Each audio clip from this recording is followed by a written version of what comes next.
Hello and welcome to Maths with Jacob. This lesson will focus on how many extra.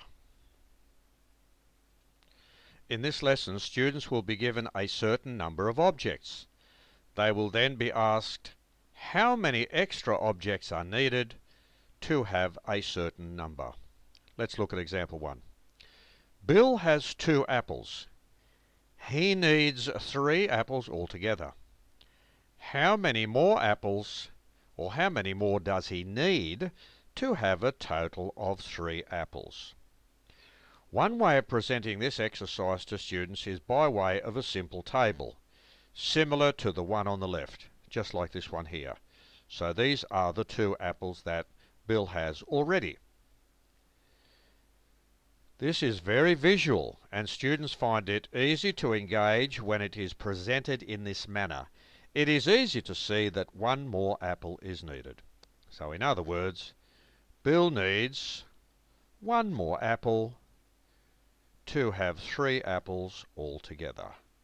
Very easy to see. So the answer is 1.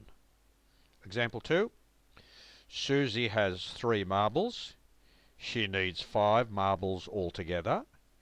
How many more does she need to have a total of 5 marbles? So here are the 3 marbles. If she has an extra one, that'll be 4. If she has another one, that will be 5. So Susie needs 2 more marbles. Example 3. Tom has 4 oranges. He needs 7 oranges altogether. How many more does he need to have a total of 7 oranges? So there are the 4 oranges. Another one will make 5. Another one will make 6. And another one will make 7. So Tom needs 3 more oranges. Example 4. Mary has 4 pears. She needs 9 pears altogether. How many more does she need to have a total of 9 pears? So there are the 4 pears.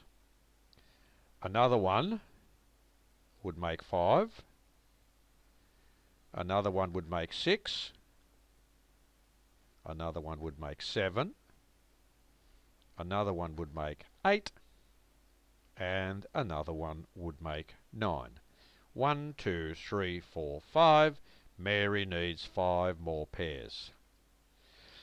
So you can give students similar exercises, and you can have the groups whatever sizes you prefer. Now here's a slightly different way of presenting it. Paul has 6 tomatoes. He needs 13 tomatoes altogether. How many more does he need to have a total of 13 tomatoes? So you could present the sentence like this, and the answer can be filled in here. So after the students do the particular drawing and count the number, they can put the answer here. Example 6. Val has 7 strawberries. She needs 15 strawberries altogether. How many more does she need to have a total of 15 strawberries? They can write or draw the strawberries there, they can count them up, and they can write the answer here. So this video has given students a certain number of objects in a particular group, and then they are asked, how many more do you need to have a particular number of objects? And when you present it in the form of a table, it's very visual and it's easy for students to do.